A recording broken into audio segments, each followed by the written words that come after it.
Sister girl on films, you don't wanna miss a thing, better stay tuned in. So lay back, get into the vibe, in the mood. Real reviews from a sister's point of view. Trailer reactions, movies and TV. So entertaining and authentic, believe me. So roll that footage, I'm ready to chill. Time to hang out with my sister girl. Hey, sister girl on films. Hey, sister girl on films. Hey. What's up, everybody? Welcome back to my channel. It's your girl, Sister Girl on Films. And y'all, we are back with Season 2, Episode 6, Savage of P-Valley. So if you're interested in my thoughts on this episode, then stay right there. We're going to get right into it. All right, y'all. So you already know how we do. We start with the least interesting storyline of this episode to the most interesting. I didn't take notes this time, y'all. I just been tired this week, so hopefully I remember everything, because I don't have any notes in which to go off of, okay?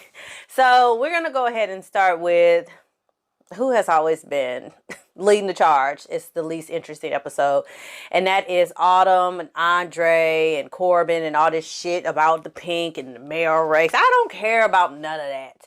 So we just gonna go ahead and just get that over with real quick. So Corbin and Andre host a fundraising campaign at somebody's mansion, and basically, you know, people are there trying to check him out. You know, they know that Andre is the godfather of the now deceased Mayor Rubens. So they're just trying to hear, or Mayor Ruffins, and they're just trying to hear, you know, what he has to say, what he's trying to run on. And he's kind of coming off as like equal for all. You know, we all deserve a chance. We all deserve, you know, to be well off. Equality. Baby, why are you trying to run on an equality platform in poor ass Chucalissa, Mississippi, in a room full of white people? Boy, sit down, please. And so they are not feeling it. They kind of like side-eyeing him because they all about the money. They don't care about white, black, whatever. They care about that green. So what you gonna do to fat our pockets up? So Autumn comes in. She looks beautiful. I love this red dress that she's in. At this point, y'all, I've already told y'all what red symbolizes in this show. So y'all know she coming in her red dress. That can only mean one thing. She is here to cause some trouble. She's here to gamble, to take a risk. That's what she's here to do. And that's what she does. So she speaks up to Andre, and she kind of talks about, you know, why should we care about, you know, equality? Why does any of that matter? And Andre is able to answer that in a way that kind of makes the rich people in the room happy. But then he's also pissed that she's there because she wasn't invited. And Corbin is pissed because she wasn't invited. So Corbin escorts Autumn outside, is like, bitch, you need to go back to the strip club. And so he drags her out in front of everybody, embarrasses her. So while Autumn is outside smoking a cigarette, trying to plot her next move, because y'all know she ain't gonna go away quietly, lady, I forget her name, but it's a lady that's over the casino, pulls up, you know, fashionably late to the fundraising event. And so Autumn introduces herself as Lakeisha Savage, and one of her many aliases, y'all know. So Autumn takes her to the cigar room where the men are, and the lady is like, oh, y'all meeting without me? Oh, very interesting. And so they're surprised to see her there, and Autumn basically lets it be known that she is the owner of the pink, and she lets the lady that's over the casino know that the reason why she's not selling is because they're trying to buy her out for pennies, and she knows she's worth at least a cool $10 million. And so the lady is kind of like, okay, I kind of like your style. She's like, I'm going to see what I can do for you. You know, I'm going to be in touch with you. And so Corbin asked the lady, okay, well, what about Andre's endorsement? And so the lady is like, baby, I don't care who is the mayor of this little raggedy ass town, as long as you are putting money in my pockets and you are not getting in the way of my casino. And that was it, and she left. Andre goes back to his house, and Autumn has somehow gotten in his house, and then one thing leads to another, they end up having the sex. And yeah, so that's what's it. That's what's going on with them, you know. Basically, Autumn, I don't know if Autumn is really interested in Andre, or she is just trying to do what she can to be in the best position to get the money that she wants. Because at this point, I just don't trust that heifer. Okay, so let's talk about Mercedes next. So we already know that Mercedes and Farrah have been kind of having some little rendezvous behind Coach's back. So Mercedes is trying to convince Farrah, you know, to not continue to try to have this type of like affair attraction to her, because she knows it's not going to go well and it's really going to mess up her bag. And so Farrah's like, it'll be okay. Coach is really liking it. And Mercedes is like, nah, I think we just need to stop. Coach, calls up Mercedes and like, let's continue this Mercedes experience. And so the three of them are having a little menage a trois.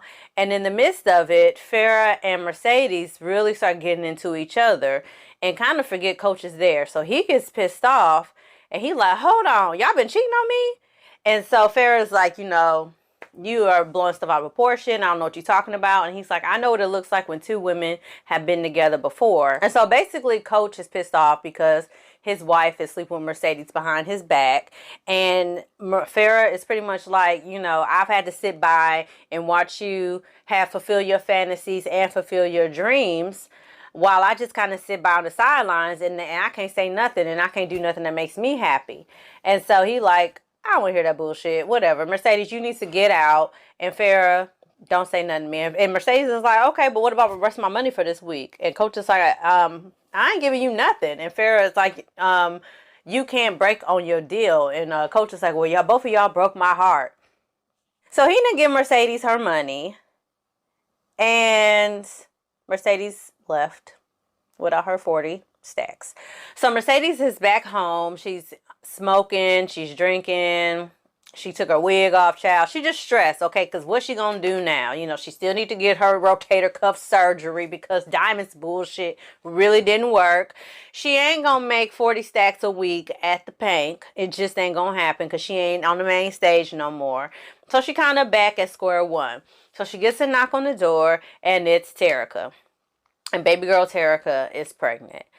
And I know for Mercedes that had to be hard because her whole purpose in wanting to decide to be kind of like the side chick for Coach was so that she could stack her money, get her dance studio popping, she could officially have her last dance, lead the Pink, get financially stable, and get Terica back home with her. But now that Terica is pregnant, Shell probably gonna kick her out the house because she is half-assed and not really supportive because a drunk tongue tells a sober man's mind, okay? So she really don't want Terica in her house like that for real. I think that this will really be the opportunity for Mercedes to be able to step up as a mom and really show Terica that she is supportive of her, even though this is probably not the ideal situation that she would want for her daughter. So I think that we'll end up, getting to really see a lot of growth in Mercedes by the end of this season because, having a pregnant teen daughter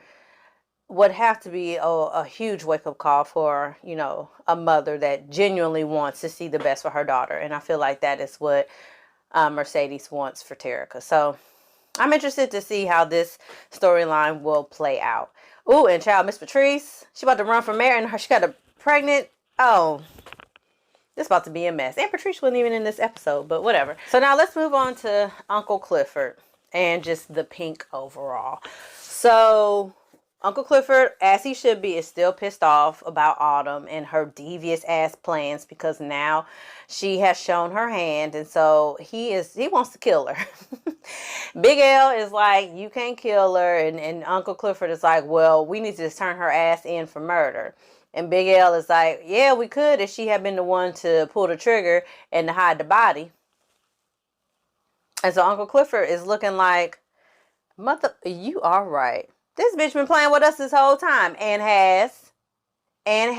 This hoe been a villain the whole time. And we was feeling bad for her ass last season. But now that the truth is revealed, I don't fool with Autumn. And still won't. Okay? She gonna have to do a whole lot of redeeming for me to get on her side. Because I ain't fooling with the heifer.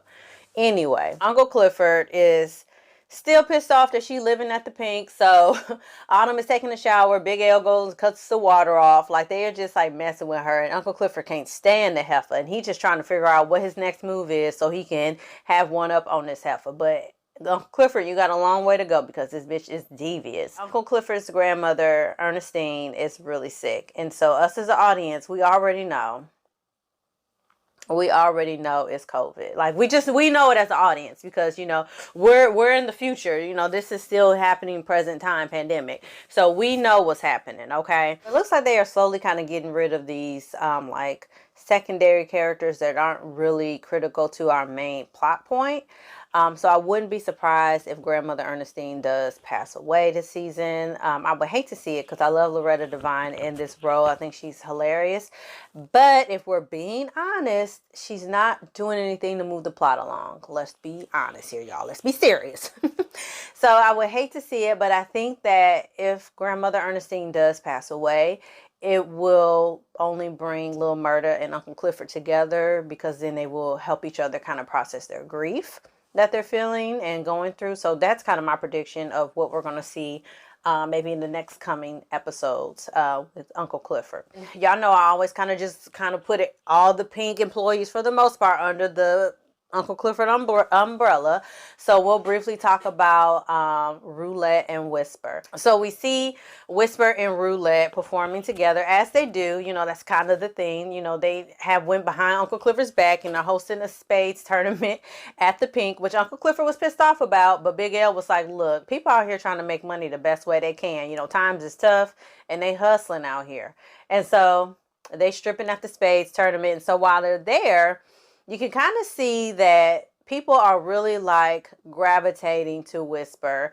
And it's kind of been that since day one, that Whisper has always kind of been the first pick over Roulette. Like even with the auditions at the Pink, you know, men tipping her not having to, Whisper not having to do tricking or anything like that to make extra money. She makes more than enough money dancing at the Pink. And so there seems to be a little bit of envy from Roulette towards Whisper, to the point where when they're dancing, Roulette ends up taking her shoes off so she can do even more tricks that are bigger, so she gets the attention. And so Whisper kind of notices it, but she is just kind of like, that's interesting. It's like the meme. Funny, but not funny, ha ha. Funny, weird. That's how Whisper was looking. And so while Roulette is picking up her money, a guy that she has, I guess, turned tricks for in the past comes up to her and asks her about Whisper. And he's like, I would love to, you know, eat her. You know what I'm saying? And Roulette is like, wow, I wish, you know, I had somebody on their knees for me instead of me having to be on my knees. And so, you know, in her saying that, it's again, another thing of Whisper kind of being deemed more worthy of respect and admiration than her. And so Roulette is kind of putting that on herself as some sort of indicator of her just not being good enough, which we know is not the case at all. And so I thought it was interesting, again, y'all know how I'm about color and symbolism, that Roulette had on a red and kind of icy blue, almost white wig. Now, we talked about representation and symbolism and color. So for me, that meant that, again, that kind of risky, angry part of Roulette is always going to be present in some way. But she's starting to really lean into her own emotions and her feelings, and realizing that, you know, she's not okay with just being the girl that, you know, is with the DSLs at the strip club and has to turn tricks. And she does want to be acknowledged for her beauty and her talents. And I think that white kind of signifies just her wanting to be seen as her pure herself and who she is, and not have to do all these risky things. And so she's kind of torn in half. Like, is this the life I want to continue to do, or do I want to change who I am and not resort to tricking and doing these things and relying on this validation from these men, you know, to be better, feel better about myself. That's how I'm looking at the colors. Y'all know how I do. That's I look at the symbolism. I could be wrong, but that's how I'm processing that. And so Duffy finds Roulette in the alleyway, and he is just really into her. She just cannot figure out why. And so she kind of throws out her big joker, and she is like, you know, well, she said, I'm a hoe. I'm just gonna be honest with you. And Duffy was like, well, ain't that something? I'm a hoe too. I said, oh, okay. And then they start kissing. I said, now that was kind of sexy. He like, girl, I don't care nothing about that. To me, you are the most beautiful woman in this world. I want to get to know you. I don't care nothing about you being a stripper. I don't care nothing about you turning tricks. Although, sir, I'm going to need you to care about that. First of all, I'm going to need you to find out what her work schedule is, because you tongue kissing Roulettes And y'all know Roulette like to get down with the get down. She ain't known for the DSLs for no reason. And she is known to do a little something in the club. So before you get to tonguing her down, you need to check in. Okay, but what you been doing in the last hour or two? And did you use mouthwash? That's all I'm saying. That's all I'm saying. But that's about it as far. I'm not going to talk about freaking Diamond and Big Bone. I just don't care. I'm going to be completely, I want y'all to look at me in my eye sockets. I don't care about their storyline. I couldn't give less of a fuck about Diamond and Big Bone. Okay? I'm just gonna be a whole ass sinkhole could have opened underneath the house that they were in, and they could have jumped and fell into it, and that could have been the end of their characters, and I would have been okay with it. Because this is just dumb. So we're not even gonna talk about it. It's stupid, it's forced. Y'all are trying to make fetch happen and it's not working. So moving on. All right, let's move on to Mississippi, aka right now she's Keyshawn. So we're gonna call her Keyshawn. Let's move on to Keyshawn. Y'all. It's so interesting that these little ties, you know, back to the last episode where Keyshawn was living her fairy tale life. And now, not only is she back in her nightmare, she looks so bad. Like, if y'all remember the end of last episode, she asked Derek, you know, anything but my face. Don't mess up my face. And in this episode, we see that he's back to hitting her in her face. She has a black eye. She has a busted lip. She just looks like polar opposite of how she looked when she was on tour with Lil Murda. And that, again, is why I said, this is Keyshawn. This is not Mississippi. And so a lot of people last episode, which I feel like people were saying it unfairly. I saw it in a lot of places where people were like, you know, Mississippi had all this energy for Rome and for her stepmama, but she just let Derek just do whatever to her, and I don't agree with that. To me, it kind of negates the emotional abuse that happens in domestic violence situations. There's a lot of brainwashing, a lot of manipulation, a lot of isolation. Like we see in this episode that Keyshawn couldn't leave if she wanted to. He has a tracker on her phone. He done disabled the car where she cannot leave.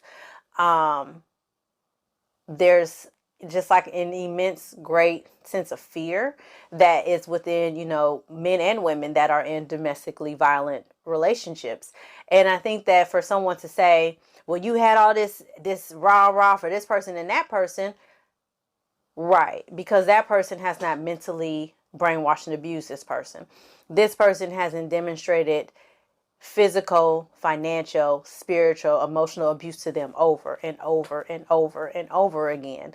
Yes, that person has a lot of built up anger. So yes, it's easy for them to defend themselves against someone trying to sexually assault them. Yes, they're trying to sexually assault them. I'm not going to just sit there and allow you. Just because I'm being victimized in this situation with my spouse or my partner doesn't mean that I look at myself as a victim. I want to be able to demonstrate my strength, but I'm scared because this person over here has taken over probably most of their life. They probably hold all their finances. They more than likely might have children with them. They might have threatened to kill them. They might have, you don't know what type of mental manipulation happens in abusive relationships. So I felt like it was really unfair for people to say that about Keyshawn last episode because it's insensitive and it doesn't really take into account how much domestic abuse is more mental probably than physical. And you'll hear a lot of times from domestic violence survivors that I would have taken the physical abuse any day of the week over the mental and emotional abuse. You will hear it more than likely 90% of the time. And also, I feel like the comments that I was seeing and the conversations that I was hearing, to me, was a big indicator why a lot of people that are in abusive relationships don't talk to their family and friends about it. Because somehow y'all have constructed this idea in your mind that if you don't want to be in a relationship, just get out of it. Child, if it was that easy for that person to do that, then they would just do that. So, I don't know. I think it was insensitive. I think it showed a lot of naivety in a lot of people that watched last episode, and a lot of unrealistic ideologies behind abuse and domestic violence, and a lot of victim blaming and victim shaming. I'm just gonna call a spade a spade. And anyway, so we see that Keyshawn tries to get away, just like a lot of y'all was screaming she need to do. She tried to show her strength, and once Derek got home and her plan was to to shoot him, she couldn't do it. And and in reality, if she had missed, then what? Then what? I mean, that is the reality of a woman or a man living in a domestic violence situation. If I plan to kill my partner, then what? Keyshawn is living in a town where we now know that her husband comes from a very affluent family that has a lot of political influence. I'm sure they are good with the police. He married this black girl who his family never liked to begin with. So do y'all honestly think that Keyshawn could have killed this man and got away with it without serving life in prison and having her children taken away from her? Or worst case scenario, she would have missed and he would have killed her and the kids. I'm sorry. Y'all got to think about this stuff before y'all just start. She should have did this. Okay, but no. There are real life consequences when people make those type of decisions. So Keyshawn is going to have to get back in good with her support system at the Pink. She's just going to have to, because she's not going to be able to leave Derek on her own. I think this was a great episode that really showed that she is essentially trapped with this man right now because she has no way to get out. There's only way she can do it if she has the support of those at the Pink, and for them to allow her to either stay with them, help her leave town or something. But I feel bad for Keyshawn because she's in a really bad, almost no-win situation. And last but not least, y'all, let's talk about Lil Murda and Big Teak. This was a tough episode. Now, I did say near the beginning of this season that I saw a lot of foreshadowing, and it was clear to me that Big Teak was going to be killed in this season. I didn't know how it was going to happen, but we got some foreshadowing again with that one shot of him and Lil Murda laying down in that hearse. And it was foreshadowing that Big Teak was going to die and Lil Murda was going to be by his side. And that's what happened. This episode to me did a really good job of really kind of showing what it looks like when generational trauma is passed down from parent to child. And Big Teak talked about, how he witnessed his mother murder his siblings and how he hid in the closet. And that was his first time experiencing solitary confinement because that was the only place he was safe.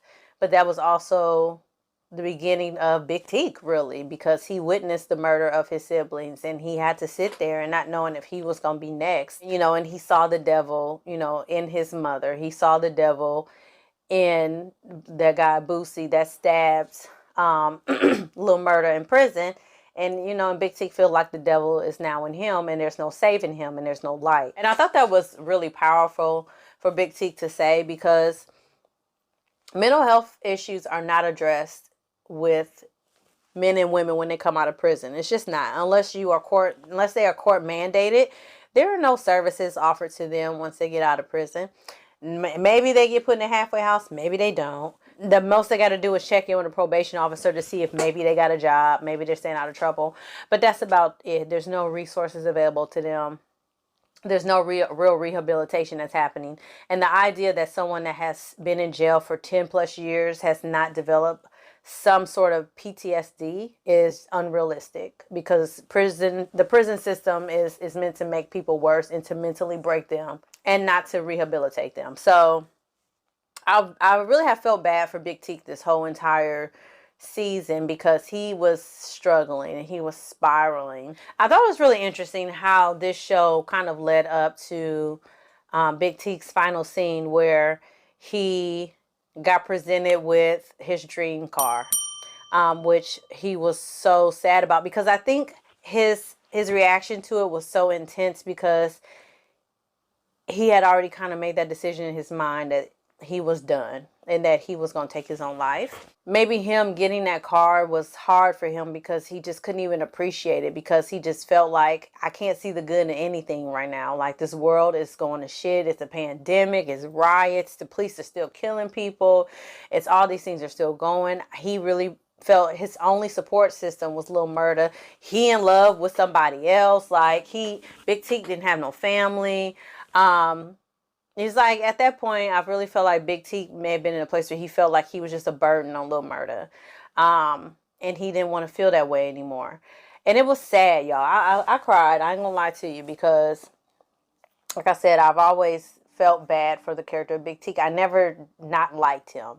I felt like he had a lot of trauma. He had a lot of pain. He had a lot of anger for good reason. He got taken out of the prison system for decades and put back into this shit. You know what I'm saying? Like, the world is just a hot ass mess. So imagine.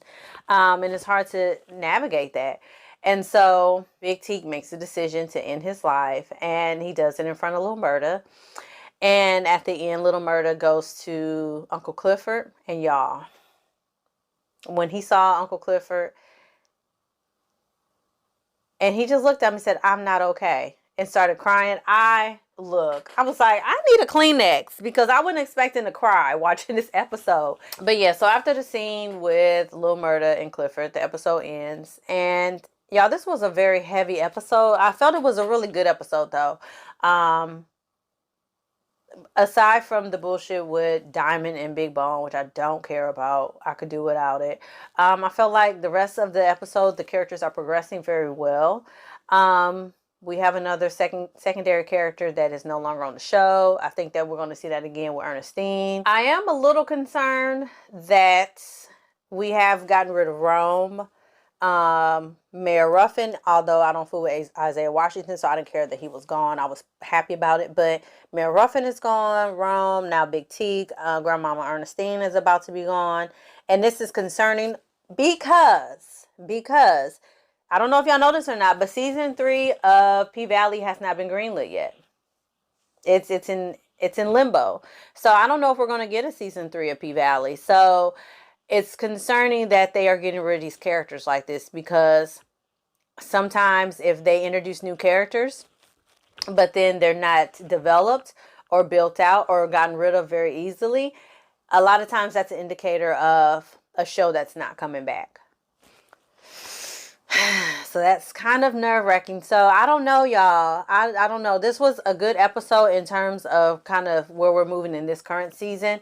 But it also was an episode that kind of made me nervous, because now it's like, is there going to be a season 3? And if it is not, then how are they going to end this season in a way that won't leave us feeling like, what the F? Because that will suck to have a lot of loose ends at the end of this season.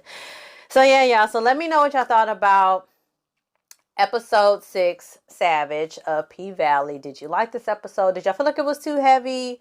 Like I said, I enjoyed it, and I think they handled some very serious topics. They handled it very well. So let me know your thoughts below. And as always, y'all, like this video, share this video, subscribe to my channel. And I'm going to see y'all next week for episode 7 of P-Valley. Thank y'all so much for y'all support, and I'm going to see y'all next time.